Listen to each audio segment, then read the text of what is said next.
சேலத்தில் இரண்டாவது நாளாக தலைக்கவசம் அணியாமல் சென்ற வாகன ஓட்டிகளை காவல்துறையினர் விரட்டி பிடித்து அபராதம் விதித்துள்ளனர்.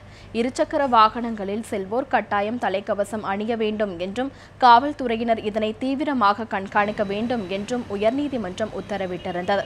சேலத்தில் சில நாட்களுக்கு மட்டுமே இந்த உத்தரவு பின்பற்றப்பட்டுள்ள நிலையில் ஜூன் 6ஆம் தேதி முதல் மீண்டும் தலைக்கவசம் அணிய வேண்டும் என காவல்துறை ஆணையர் சுமித் சரண் உத்தரவிட்டார். நேற்று காலை முதலே காவல்துறையினர் கண்காணிப்பு பணியில் ஈடுபட்டனர்.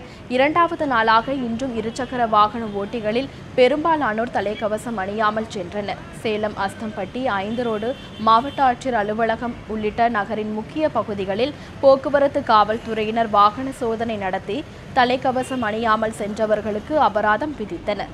இதுவரை 1000க்கும் மேற்பட்டோர் பிடிபட்டு அபராதம் செலுத்தியுள்ளனர்.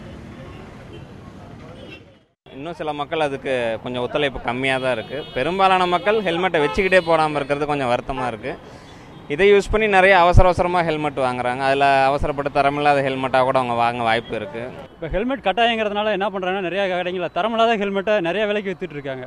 அதெல்லாம் கொஞ்சம் கண்காணித்து அதை ரெகுலர் பண்ணால் நல்லாயிருக்கும். அதேமாதிரி பொதுமக்களும் கொஞ்சம் விழிப்புணர்வு வேணும். கம்மி ரேட்டு கிடைக்குதுன்னு சொல்லிட்டு தரமில்லாத ஹெல்மெட்டு போட்டு இதை போலீஸுக்காகவோ இல்லை அரசாங்கத்துக்காகவோ போட்டு அவங்க உயிரை பலி கொடுக்க வேணாம்.